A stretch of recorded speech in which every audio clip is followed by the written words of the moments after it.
Today in this video tutorial, I'm going to have a look over sensor AD7416ARZ. To gain more knowledge about this sensor, let's go to controleverything.com and search for this sensor and look what we got. And here is our sensor. It's a 10-bit temperature sensor and these are some of its features. Today I will be interfacing this sensor with a particle photon, and for that we require a code. So go to Resource tab and here is our particle code sample. Click on it and you can download it from here. You can also have this particle code from our GitHub repository, that is Control Everything Community. Now let's have a look over the hardware we require and let's proceed further. Now let's have a look over the hardware connections. First of all, we require a particle photon, which is seen on my screen. Now we require an I2C shield. The reason we use this shield is to make the connections with the other I2C devices very easy. So gently place the particle photon over the I2C shield like this. Now we require our sensor, that is AD7416ARZ, and this is a connecting cable. Make the connection of the cable and the sensor like this, and please make sure that the brown wire of the cable should be connected to the ground terminal of the sensor, and same thing goes for the I2C shield. Now this is a micro USB cable which is used to power up our particle photon, and gently insert it over here. So we are finished with our connections. Now let's see our code. Now let's interface our sensor with the particle code. So for that, go to github.com and here search for Control Everything Community, which you are able to see on my screen.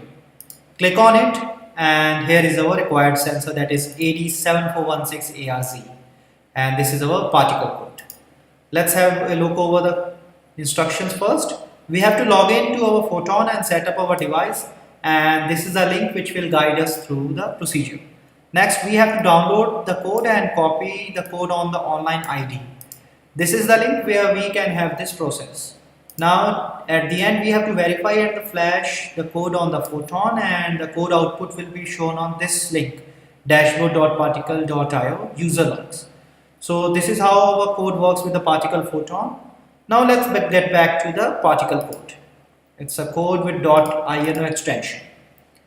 First of all, you notice that we have included the required libraries, and 0x48 is the address of our sensor. Here we have initialized serial communication with the sensor and we have baud rate 9600. And the next part, we have our data selection from 0x00, and we have requested and read 2 bytes of data here. In the conversion part, we have converted the data to 10 bits, which is according to the data sheet of AD7416ARZ.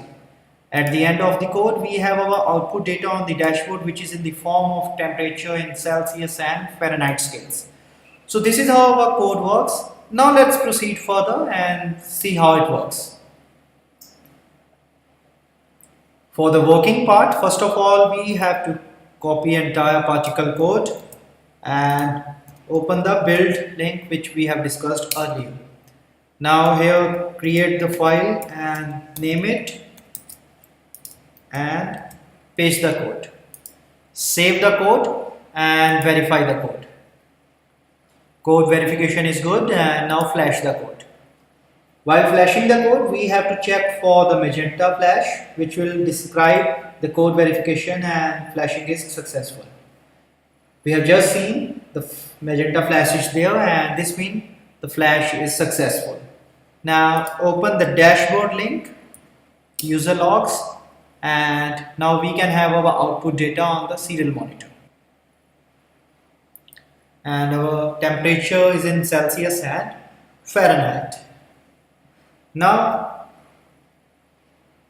when I press my finger over the sensor, there is a change in temperature, as you can see. Now again pressing the finger, there is again change in temperature. So this is how our code works. Now let's go ahead. We have just seen the working of AD7416ARZ. This is a 10-bit single channel ADC with an on-chip temperature sensor. It has an over temperature indicator and also an I2C compatible serial interface. Its applications are data acquisition with ambient temperature monitoring, automotive, and so on. You can purchase this sensor from our website controleverything.com, and the particle code is also available on this very site. You can also have this particle code from our GitHub repository, that is Control Everything Community. For further queries, you can contact us on controleverything.com and post your comments on our community page. For more articles and blogs, you can reach us on hackster.io and also contact us on Instructables. For more video tutorials, you can subscribe our YouTube channel. In the end, you have a good day and thanks for watching.